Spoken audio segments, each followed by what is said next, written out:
Do you care about what everyone thinks of you? Every day we're pulled in 1,000 directions: headlines, social media, emails, opinions. It's like we're expected to care about everything, all the time.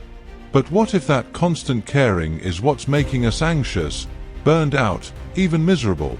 The Stoics had a different approach, not indifference, but wisdom. A kind of focused detachment that protects your peace and keeps your priorities clear.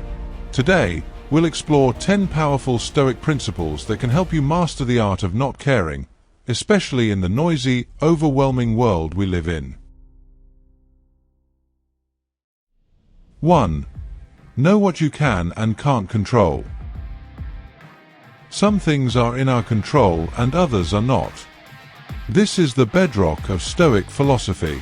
Most of our frustration comes from trying to control what we simply can't: other people's opinions, traffic, global news, the economy. A Stoic learns to draw a clear line between what's theirs, their thoughts, actions, and responses, and what isn't. When you stop wasting energy on the uncontrollable, you reclaim your power.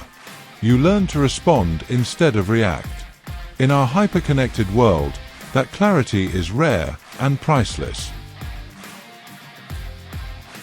2.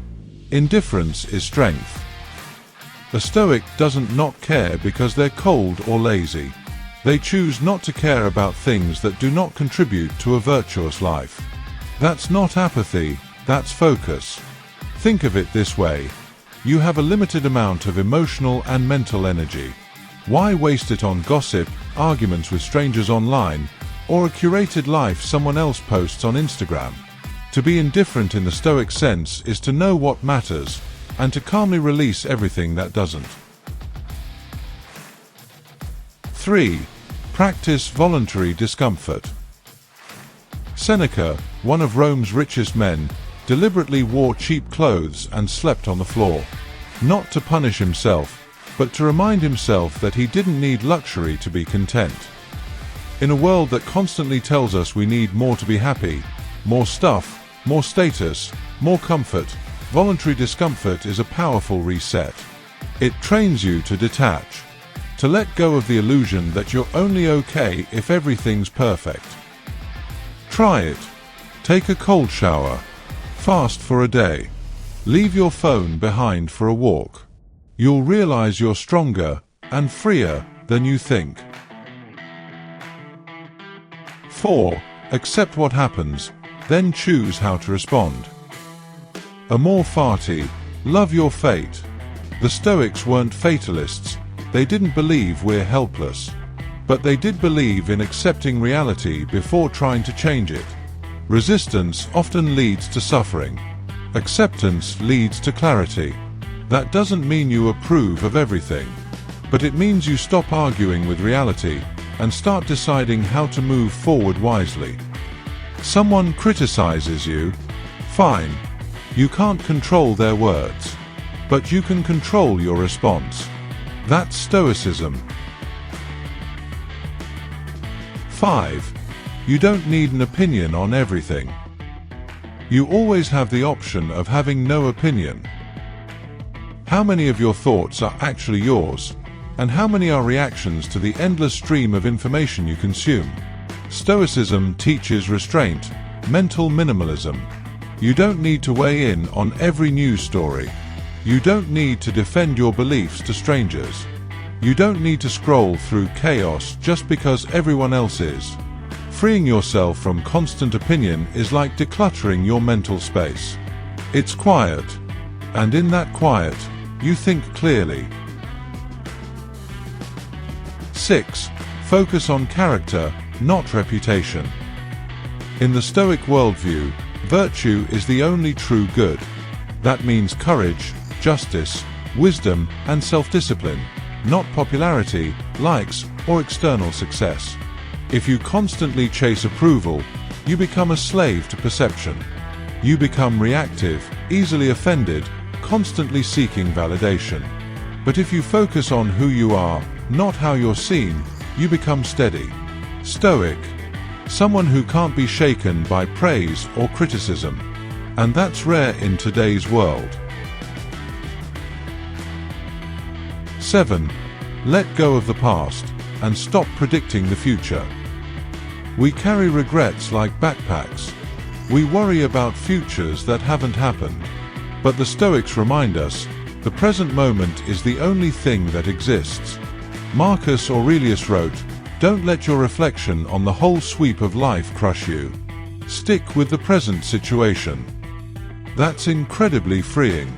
Let go of the past, it's done. Let go of the future, it's not yours yet.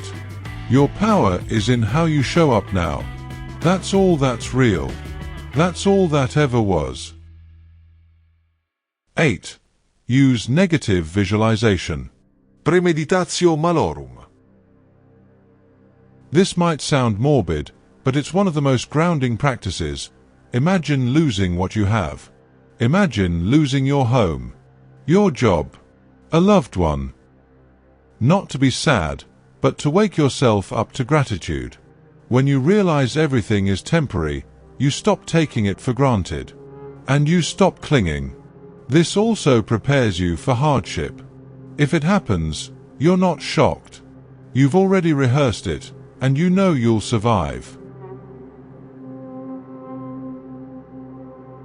9. Cut the noise to protect your inner peace. We live in the loudest time in human history. Notifications, algorithms, 24/7 opinions. It's no wonder we're anxious. The Stoics practiced reflection and solitude.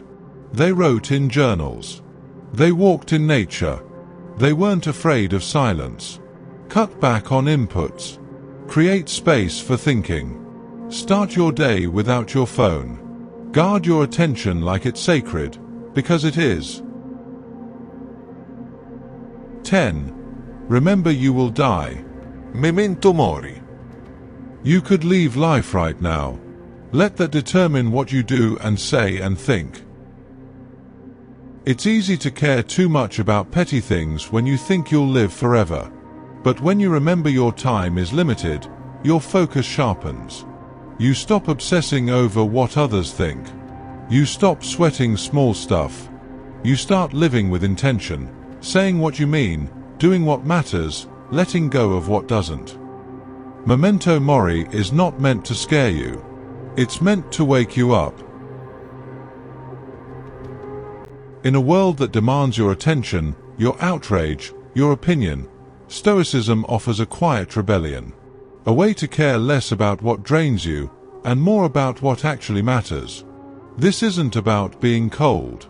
It's about being clear. Clear about your values, your boundaries, your purpose.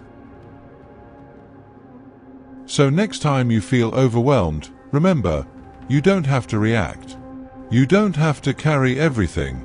You can let go. That's not weakness, it's wisdom. If this helped you find some calm today, hit like, subscribe, and share it with someone who needs to hear it. And drop a comment. What's something you're learning to let go of? I'd love to hear your story.